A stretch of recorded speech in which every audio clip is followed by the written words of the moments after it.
जय श्री कृष्ण विद्यार्थी मित्रों, आज आपणे धोरण 11 कॉमर्स विषय नामाना मूल तत्वों एमां भाग 2 प्रकरण नंबर 6 हिसाबी पद्धतिनी प्रणालीओ, धारणाओ, ख्यालों अने सिद्धांतों मित्रों एमां आगळनो अभ्यास करवाना छीए। अगाउना विडियो लेक्चरनी अंदर तमने आ प्रकरणनी अंदर कुल 5 प्रणालिकाओ, धारणाओ, सिद्धांतों समजावेला। एमानो पहलो सिद्धांत तो चालू पेढ़ीनी धारणा, त्यारबाद एक सूत्रतानो ख्याल, त्यारबाद संपादननो सिद्धांत अथवा उपज खर्चना संपादननो सिद्धांत, त्यारबाद चौथो मुद्दो हतो हिसाबी एकम के धंधानु मालिकथी अलग अस्तित्वनो ख्याल अने पांचमो मुद्दो हतो नाणाकीय माप। जो छे नाणाकीय मापनो ख्याल। मित्रों आज आपणे त्यांथी आगळ अभ्यास करीए तो छठ्ठो मुद्दो छे हिसाबी समयनो ख्याल। हवे आ ख्याल शुं शीखवाड़े छे तो एम कहे छे के अमुक लेखको आ सिद्धांतने हिसाबी मुद्दत नो ख्याल कहे छे। अमुक लेखको अने सिद्धांतो आ हिसाबी सिद्धांत ने हिसाबी मुद्दतना सिद्धांत ने हिसाबी मुद्दतनो ख्याल कहे छे। आ ख्याल चालू पेढ़ीना ख्यालनी साथे संकळायेलो छे। चालू पेढ़ीना अथवा तो धंधाना सातत्यना ख्याल मुजब अन्य के विरुद्ध सूचनाना अभावे धंधो खूब लांबा समय सुधी अथवा तो अनिश्चित मुद्दत सुधी चालू रहेशे। आ धारणा स्वीकाराय तो नफो के नुकसाननु संपूर्ण चित्र धंधो बंद थाय त्यारे अथवा तो फड़चामां जाय त्यारे मळे। एटले के आ एवुं कहेवा मांगे छे कि हिसाबी समयनो जे ख्याल छे ए ख्याल प्रमाणे एवुं कहेवाय के धंधो ज्यारे शरू थाय त्यारथी धंधो ज्यारे बंद थाय त्यारे तमने धंधानो नफो के नुकसान जाणवा मळे। बराबर। आगळ कही छे परंतु सामान्य रीते धंधो करनार धंधो बंद थाय त्यां सुधी राह जोता नथी। जो धंधानो मालिक जे छे ए शुं करे छे, धंधो बंद थाय त्यां सुधी धंधानो नफो के नुकसान जाणवा माटे राह ना जोवे। अमुक चोक्कस समयना अंते एने खबर होवी जोईए के धंधामां नफो थयो के नुकसान ए जाणवामां एने सौथी वधु रस होय। तो मित्रों अहीं कहे छे ने आ उपरांत धंधामां हित धरावनार अन्य पक्षकारो जेवा के रोकाणकारो, लेणदारो, करवेरा अधिकारीओ वगैरे सामान्य रीते दर वर्षे धंधाना व्यवहारोनी जाणकारी मेळववानी इच्छा राखता होय छे। जो दर वर्षे एमने ए जाणवामां रस छे के धंधामां शुं थयुं छे, आखा वर्ष दरमियान धंधामां केटली रोकड़ आवे छे, केटली जाय छे, केटला खर्चा थया छे, आ बधुं जाणवामां एमने दर वर्षे इंटरेस्ट होय छे। बरोबर। तेथी धंधाना आयुष्य ने चौक्कस हिसाबी समय के मुद्दत में वहेंची देवामां आवे छे। जो धंधानुं जे समग्र आयुष्य छे ए समग्र आयुष्य ने कोई चौक्कस हिसाबी समय में के हिसाबी मुद्दत में एने वहेंची देवामां आवे। आवा समयगाळा ने हिसाबी समय के हिसाबी मुद्दत कहेवामां आवे छे। जो ए जे समयगाळो नक्की थाय छे मित्रों एने हिसाबी समय के हिसाबी मुद्दत कहेवामां आवे छे। आवा दरेक हिसाबी समयना अंते नाणाकीय पत्रको तैयार करवामां आवे छे।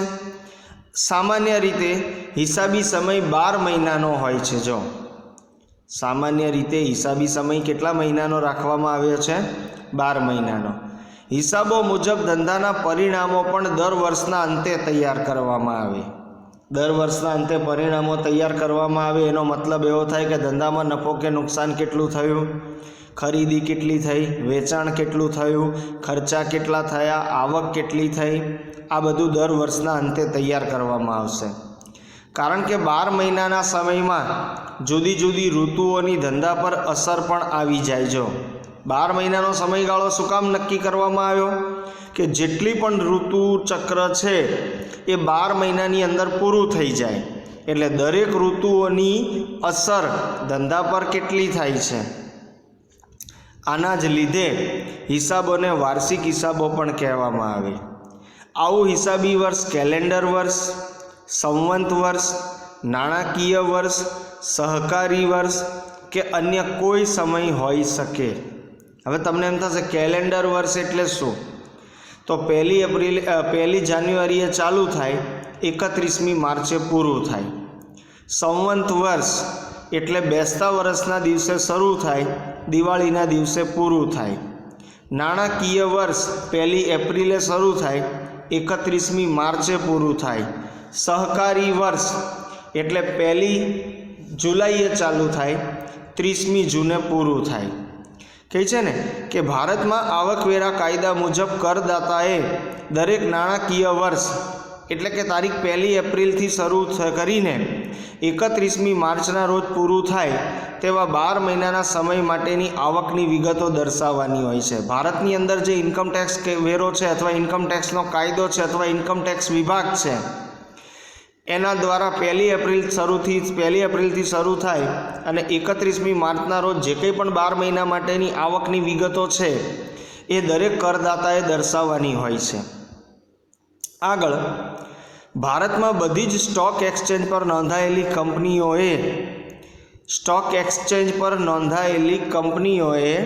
ત્રિમાસિક નાણાકીય હિસાબો તૈયાર કરવાના હોય છે, જે રોકાણકારોને તેમના રોકાણ અંગેના નિર્ણયમાં મદદરૂપ થાય। દર 3 મહિને ભારતમાં જેટલી પણ કંપનીઓ સ્ટોક એક્સચેન્જમાં નોંધાયેલી છે એ દરેક કંપનીઓએ દર 3 મહિને પોતાના હિસાબો તૈયાર કરવાના હોય છે, રજૂ કરવાના હોય છે, જેથી કરીને રોકાણકારોને તેમના રોકાણ અંગેના નિર્ણયો લેવામાં મદદરૂપ થાય। કહે છે ને આ કિસ્સામાં હિસાબી સમય 3 મહિના છે। કેટલાક એકમો પોતાના આંતરિક ઉપયોગ માટે માસિક હિસાબો પણ તૈયાર કરે છે। જો ઘણા બધા એકમો અને ઘણા બધા યુનિટો એવા છે કે જે દર મહિને આંતરિક રીતે પોતાના ધંધાના હિસાબો દર મહિને તૈયાર કરે છે। આવા કિસ્સાઓમાં હિસાબી સમય 1 મહિનો થઈ જાય। જો આમ જ્યારે અમુક સમયના અંતરે હિસાબો તૈયાર કરવામાં આવે ત્યારે આવા સમયગાળાને હિસાબી સમય કે હિસાબી મુદ્દત કહેવાશે। બરાબર, આ ખ્યાલને હિસાબી સમયનો ખ્યાલ કહેવામાં આવે। મિત્રો આગળ જોઈએ એના કેટલાક ઉદાહરણો। તો પહેલું એમ કહે છે કે હિસાબી સમય કે હિસાબી મુદ્દતના ખ્યાલના આધારે નફા નુકસાન ખાતું અને પાકું સરવૈયું દરેક હિસાબી મુદ્દતના અંતે તૈયાર કરવામાં આવે।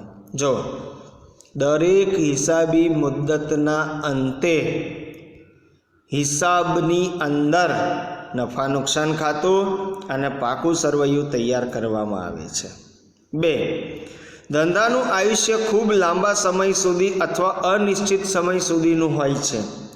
તે ધારણાના લીધે આવું આયુષ્ય અમુક અનુકૂળ હિસાબી સમયમાં વહેંચી દેવામાં આવે છે કે જેથી એકમની આવી દરેક હિસાબી મુદ્દત માટે પરિણામ અને પરિસ્થિતિ જાણી શકાય। આ પ્રથા હિસાબી સમયના ખ્યાલના આધારે છે। તો મિત્રો ટૂંકમાં આ ખ્યાલ તમને એવું શીખવાડે છે કે ધંધાનું આયુષ્ય ગમે તેટલું હોય પણ આ આયુષ્યને કોઈ ચોક્કસ હિસાબી સમયમાં કે ચોક્કસ હિસાબી મુદ્દતમાં વહેંચી દેવામાં આવે તો તેને હિસાબી સમયની ખ્યાલ અથવા હિસાબી મુદ્દતનો ખ્યાલ તરીકે ઓળખવામાં આવે છે। તો મિત્રો આ હતો 6થો સિદ્ધાંત હિસાબી સમયનો કે હિસાબી મુદ્દતનો ખ્યાલ। હવે 7મો ખ્યાલ પૂર્ણ રજૂઆતનો ખ્યાલ। જો કેટલાક લેખકો દ્વારા આ ખ્યાલના રજૂઆતનો ખ્યાલ અથવા ઉલ્લેખનો ખ્યાલ અથવા પૂર્ણ ઉલ્લેખનો ખ્યાલ પણ કહેવામાં આવે। જુદા જુદા નામ છે એના। શું કહે છે આ ખ્યાલ? તો આ ખ્યાલ મુજબ નાણાકીય પત્રકોમાં બધી જ મહત્ત્વની બાબતોની પૂર્ણ રજૂઆત કરવી જોઈએ એવું સમજાવે છે। નાણાકીય પત્રકો એટલે નફા નુકસાન ખાતું અને પાકું સરવૈયું। તો આ નફા નુકસાન ખાતા અને પાકા સરવૈયાની અંદર ધંધાને લગતી બધી જ મહત્ત્વની બાબતોની સંપૂર્ણ રજૂઆત હોવી જોઈએ અથવા સંપૂર્ણ રજૂઆત કરવી જોઈએ।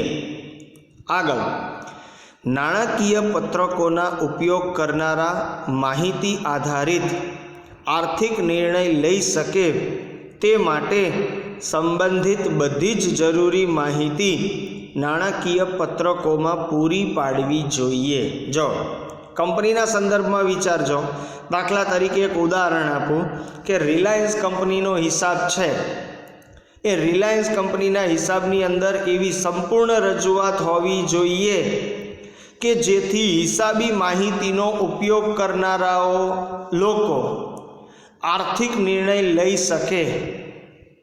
આગળ, સામાન્ય રોકાણકારના હિતને લગતી મહત્ત્વની કોઈ માહિતી નાણાકીય પત્રકમાં દર્શાવવાની રહી ન જવી જોઈએ કે છુપાવવી પણ ન જોઈએ। જો રોકાણકાર એટલે જેને ધંધામાં કે જેણે કંપનીમાં રોકાણ કર્યું છે એવી વ્યક્તિ એટલે કે શેર હોલ્ડર।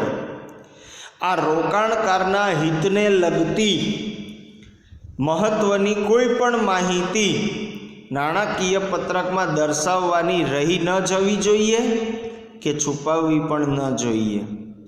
કંપની ધારા 2013ની કલમ 219 હેઠળ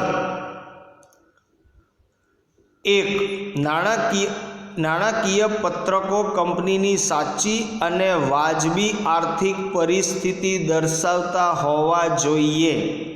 સાચી પરિસ્થિતિ, બરાબર।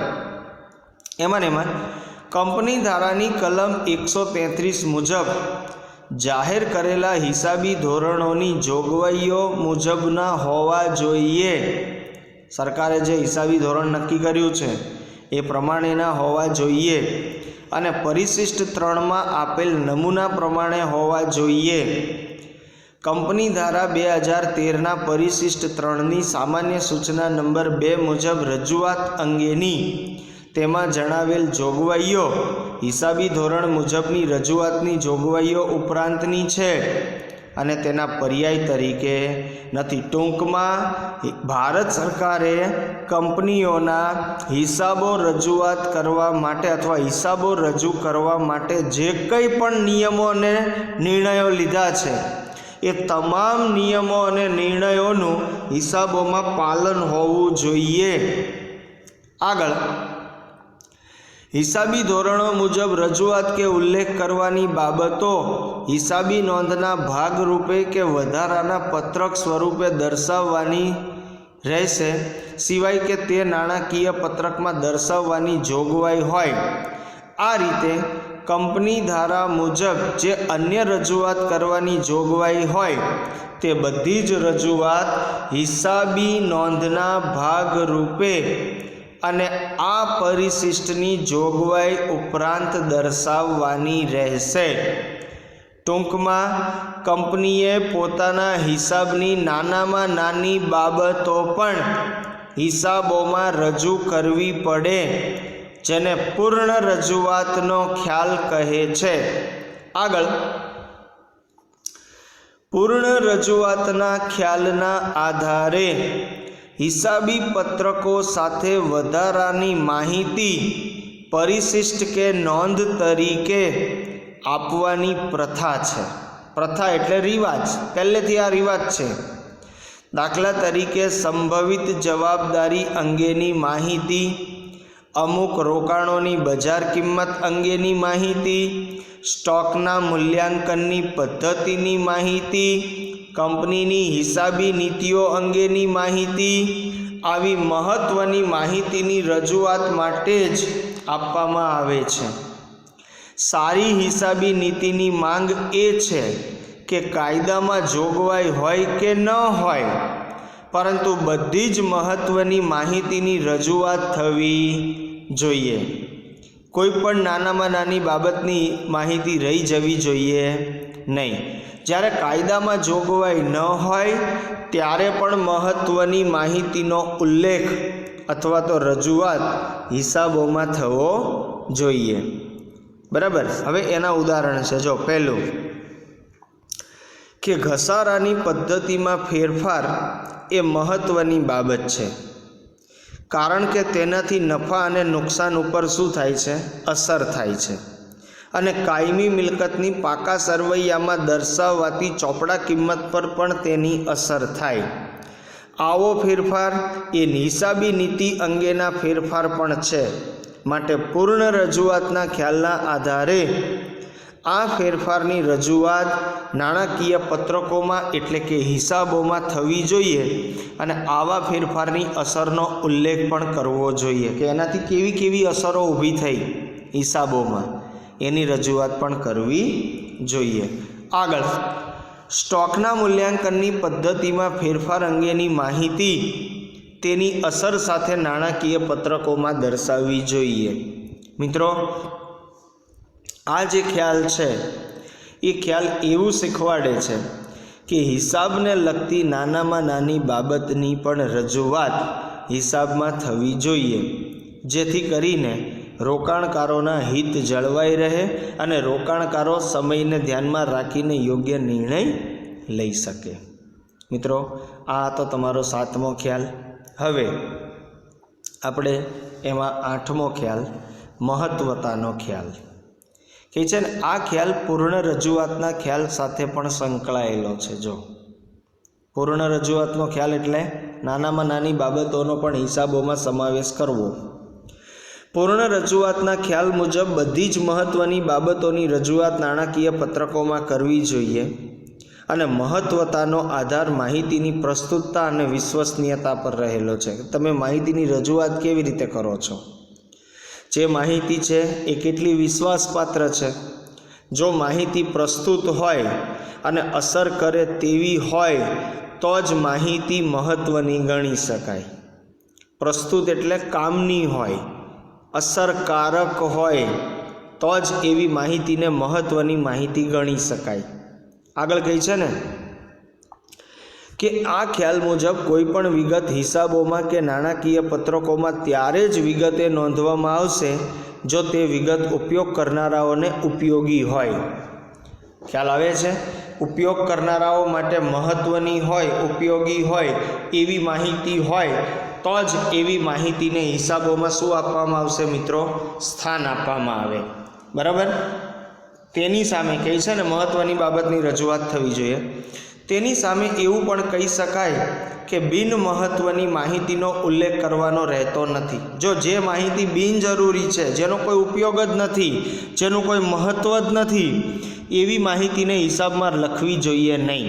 ઉદાહરણ તરીકે જો કારખાનામાં નાના ઓજારો જેવી કે નાની હથોડીઓ, ખિલ્લા, સ્ક્રૂડ્રાઈવર, ડિસ્મિસ વગેરે રાખવામાં આવતા હોય તો તે દરેક ઓજારના અલગ અલગ ખાતા રાખવામાં આવતા નથી। જો નાનું ડિસ્મિસ ને હથોડી ને પાના ને પકડ ને એવું બધું હોય તો એ બધા માટે અલગ અલગ ખાતા ના રાખવાના હોય, માત્ર એક જ ખાતું હોય, છૂટા ઓજારનું ખાતું રાખવામાં આવે। તેવી જ રીતે સ્ટેશનરીમાં પેન્સિલ, રબર વગેરેના અલગ અલગ ખાતા રાખવાના બદલે એકમાત્ર સ્ટેશનરીનું ખાતું જ રાખવામાં આવે।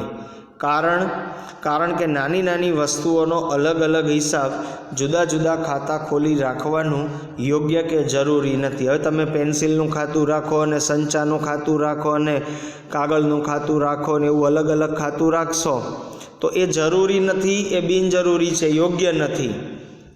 તેથી આવી બિન મહત્ત્વની બાબતોનો ઉલ્લેખ હિસાબોમાં કે હિસાબી સાથેની નોંધોમાં જરૂરી નથી। મિત્રો, બહુ સ્પષ્ટ વાત કરે છે। મહત્ત્વનો આધાર તે વ્યવહારમાં સંકળાયેલી રકમ સાથે પણ રહેલો હોય છે। દાખલા તરીકે 20 રૂપિયાની નાની રકમની કચરાપેટીની ખરીદી મિલકત તરીકે ગણવાને બદલે તે વર્ષના ખર્ચ તરીકે ગણી લેવી જોઈએ। જો હવે 20 રૂપિયાની કચરા ટોપલી તમે ધંધા માટે ખરીદી હોય તો એને મિલકત તરીકે ના બતાવાય, એને એ વર્ષનો ખર્ચ તરીકે બતાવી દેવાય। હા, પણ એની જગ્યાએ 2 લાખ રૂપિયાનું ફર્નિચર ખરીદ્યું હોય તો સ્વાભાવિક છે એને મિલકત તરીકે બતાવવી પડે, કહે છે ને।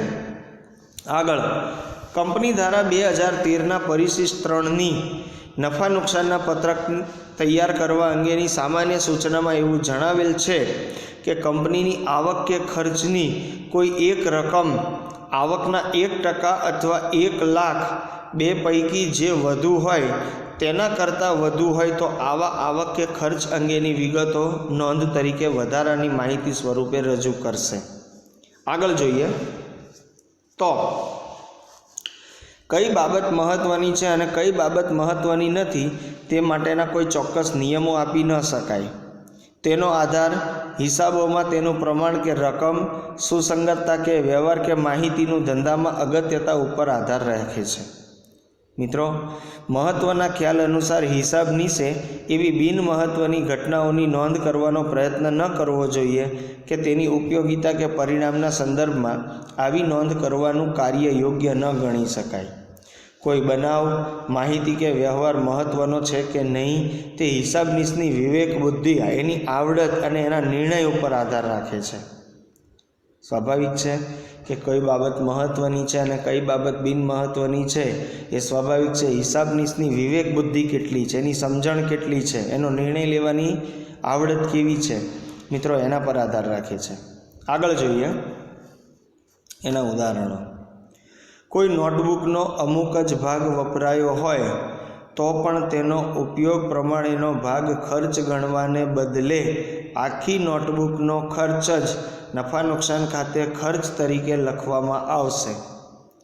સૈદ્ધાંતિક રીતે નોટબુક એ એકમની મિલકત છે. જ્યારે પણ તેમાંથી અમુક પાના વપરાય નહીં ત્યારે નહીં વપરાયેલા અથવા બાકી રહેલા પાના એ મિલકત છે. એવું શક્ય પણ બને કે હિસાબી મુદ્દતના અંતે વપરાયેલા અને નહીં વપરાયેલા પાનાની ગણતરી કરી શકાય, પરંતુ આમ કરવાની પડતર વધુ પડતી રહેશે અને કોઈ હિસાબની સામાન્ય રીતે આવું કરતા નથી.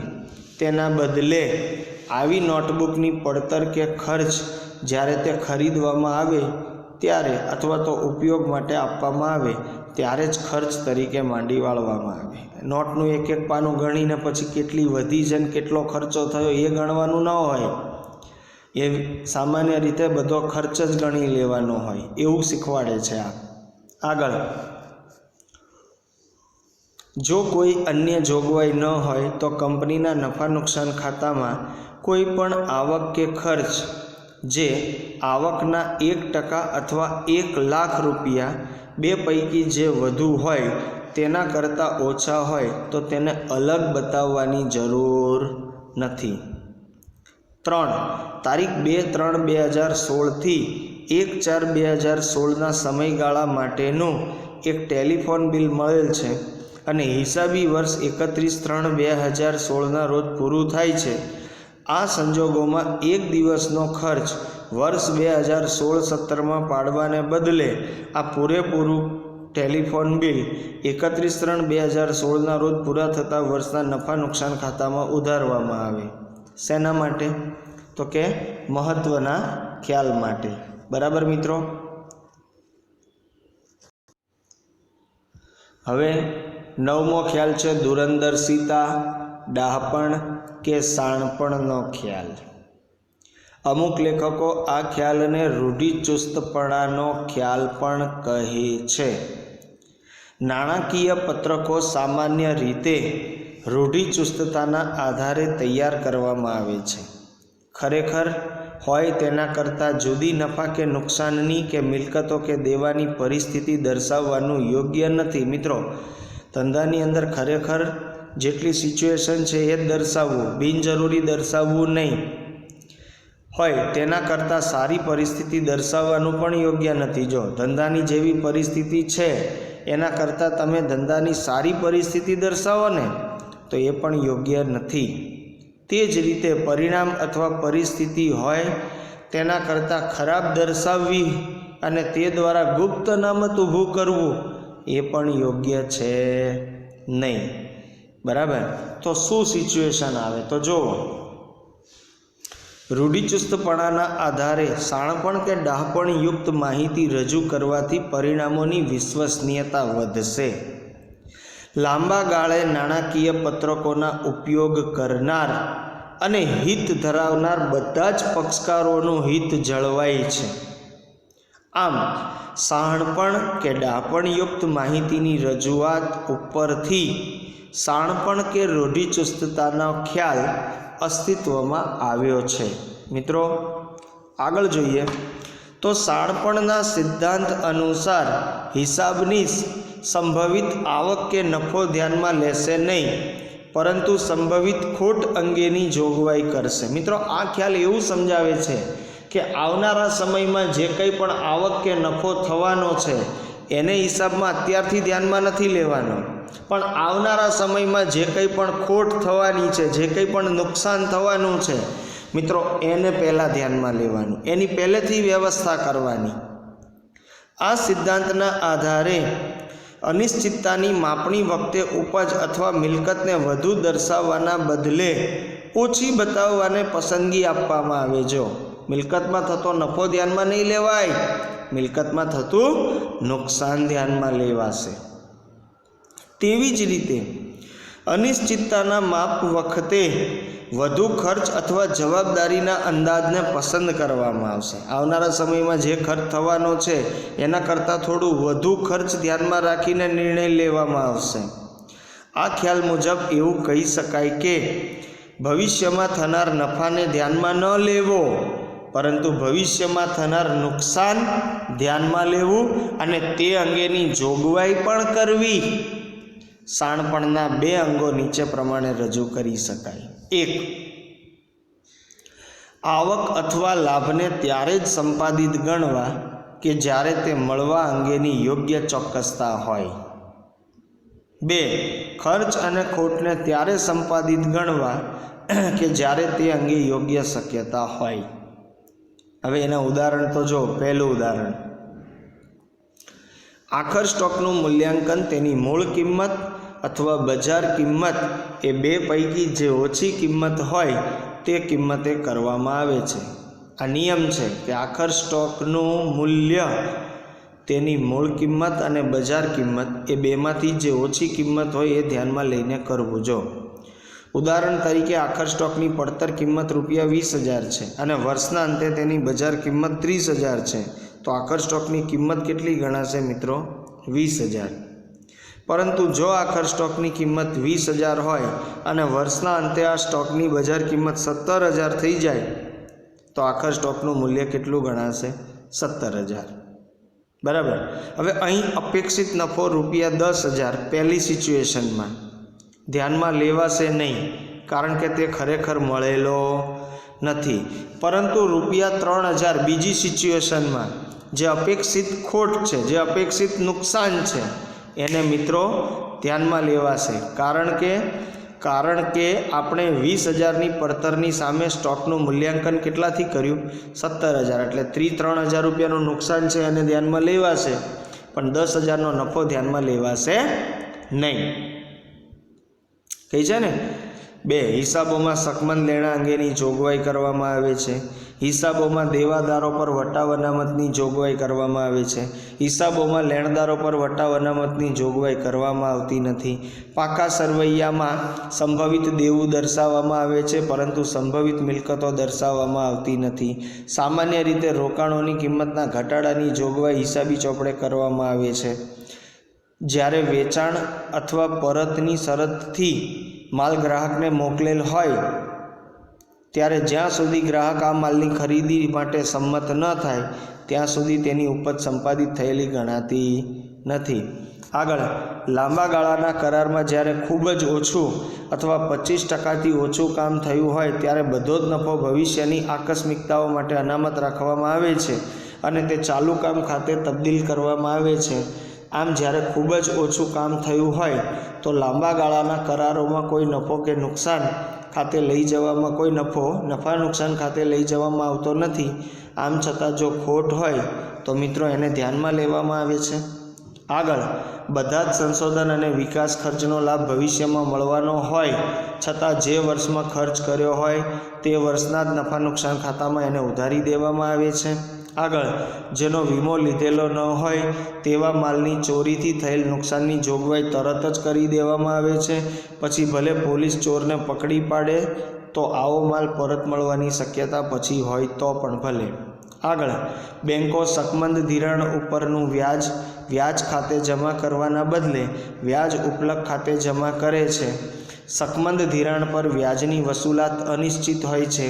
આથી શાણપણ કે રૂઢિચુસ્તતાના સિદ્ધાંતના આધારે આવ્યા વ્યાજની રકમ વ્યાજ ખાતે જમા કરવાના બદલે વ્યાજ ઉપલક ખાતે જમા કરવામાં આવે છે। વિદ્યાર્થી મિત્રો, ટૂંકમાં આ ડાપણનો સિદ્ધાંત એવું શીખવાડે છે કે ભવિષ્યનું નુકસાન અત્યારથી ધ્યાનમાં લો અને એના માટેની વ્યવસ્થા અત્યારથી કરો, પણ ભવિષ્યના નફાને અત્યારથી ધ્યાનમાં લેવો નહીં। તો મિત્રો, આપણે આજે 4 સિદ્ધાંતો શીખ્યા। તમારે એને નોટમાં સારા અક્ષરે લખવાનું છે મિત્રો। જય શ્રી કૃષ્ણ મિત્રો।